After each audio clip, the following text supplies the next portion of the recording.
أولئك الذين اشتروا الحياة الدنيا بالآخرة فلا يخفف عنهم العذاب ولا هم ينصرون.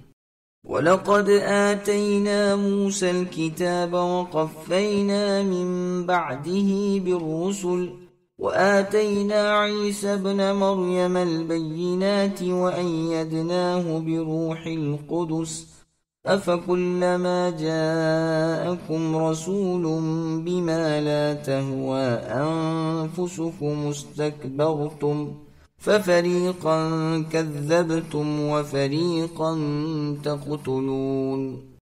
وقالوا قلوبنا غلف بل لعنهم الله بكفرهم فقليلا ما يؤمنون. ولما جاءهم كتاب من عند الله مصدق لما معهم وكانوا من قبل يستفتحون على الذين كفروا فلما جاءهم ما عرفوا كفروا به فلعنة الله على الكافرين. بئس ما اشتروا به أنفسهم أن يكفروا بما أنزل الله بغيا أن ينزل الله من فضله على من يشاء من عباده فباءوا بغضب على غضب وللكافرين عذاب مهين. وإذا قيل لهم آمنوا بما أنزل الله قالوا نؤمن بما أنزل علينا ويكفرون بما وراءه وهو الحق مصدقا لما معهم قل فلم تقتلون أنبياء الله من قبل إن كنتم مؤمنين. ولقد جاءكم موسى بالبينات ثم اتخذتم العجل من بعده وأنتم ظالمون.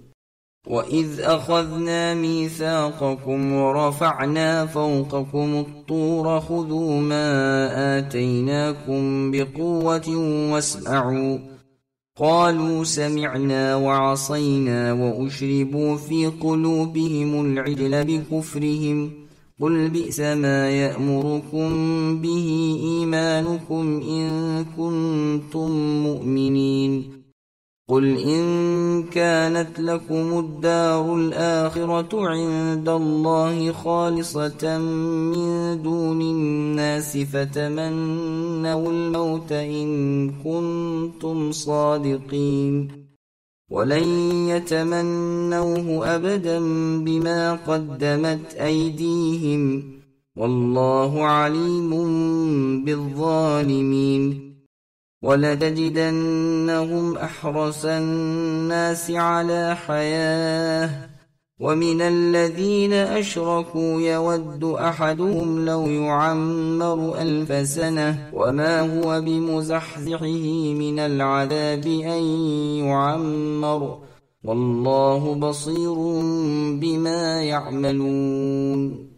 قل من كان عدوا لجبريل فإنه نزله على قلبك بإذن الله مصدقا لما بين يديه وهدى وبشرى للمؤمنين. من كان عدوا لله وملائكته ورسله وجبريل وميكال فإن الله عدو للكافرين.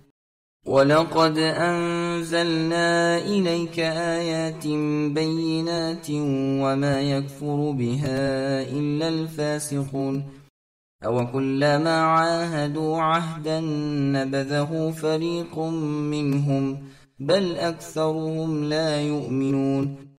ولما جاءهم رسول من عند الله مصدق لما معهم نبذ فريق من الذين أوتوا الكتاب كتاب الله وراء ظهورهم كأنهم لا يعلمون. واتبعوا ما تتلو الشياطين على ملك سليمان وما كفر سليمان ولكن الشياطين كفروا يعلمون الناس السحر وما أنزل على الملكين ببابل هاروت وماروت وما يعلمان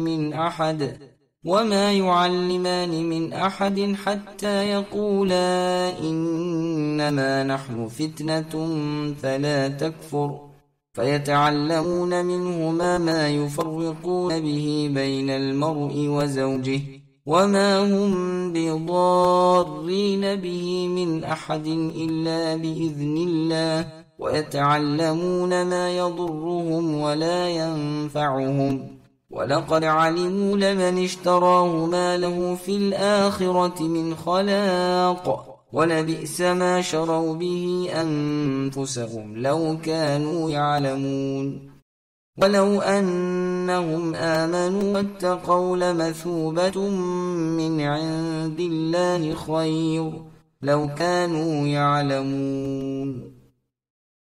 يا أيها الذين آمنوا لا تقولوا راعنا وقولوا انظرنا واسمعوا وللكافرين عذاب أليم.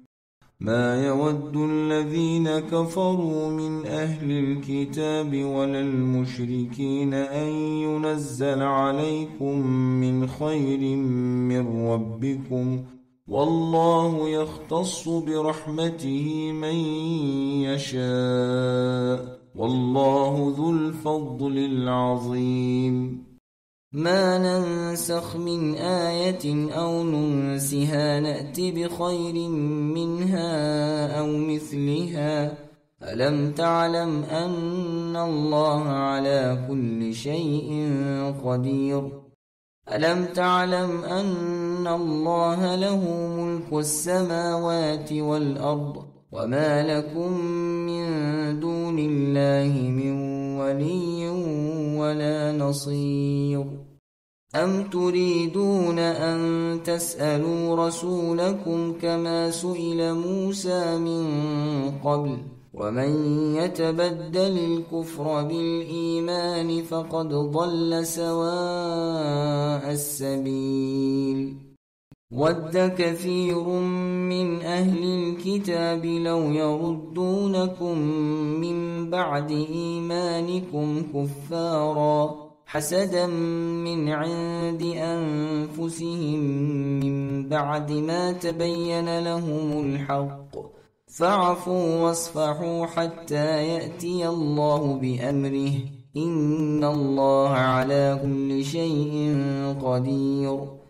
وأقيموا الصلاة وآتوا الزكاة وما تقدموا لأنفسكم من خير تجدوه عند الله إن الله بما تعملون بصير.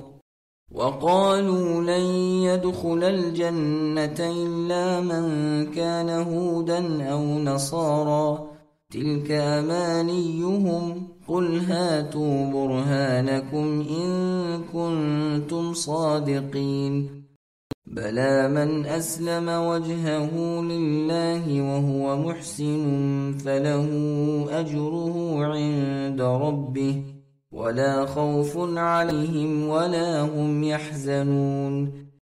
وقالت اليهود ليست النصارى على شيء وقالت النصارى ليست اليهود على شيء وهم يتلون الكتاب كذلك قال الذين لا يعلمون مثل قولهم فالله يحكم بينهم يوم القيامة فيما كانوا فيه يختلفون. ومن أظلم ممن منع مساجد الله أن يذكر فيها اسمه وسعى في خرابها أولئك ما كان لهم أن يدخلوها إلا خائفين لهم في الدنيا خزي ولهم في الآخرة عذاب عظيم. ولله المشرق والمغرب فأينما تولوا فثم وجه الله إن الله واسع عليم. وقالوا اتخذ الله ولدا سبحانه بل له ما في السماوات والأرض كل له قانتون بديع السماوات والأرض وإذا قضى أمرا فإنما يقول له كن فيكون. وقال الذين لا يعلمون لولا يكلمنا الله أو تأتينا آية كذلك قال الذين من قبلهم مثل قولهم تشابهت قلوبهم قد بينا الآيات لقوم يوقنون.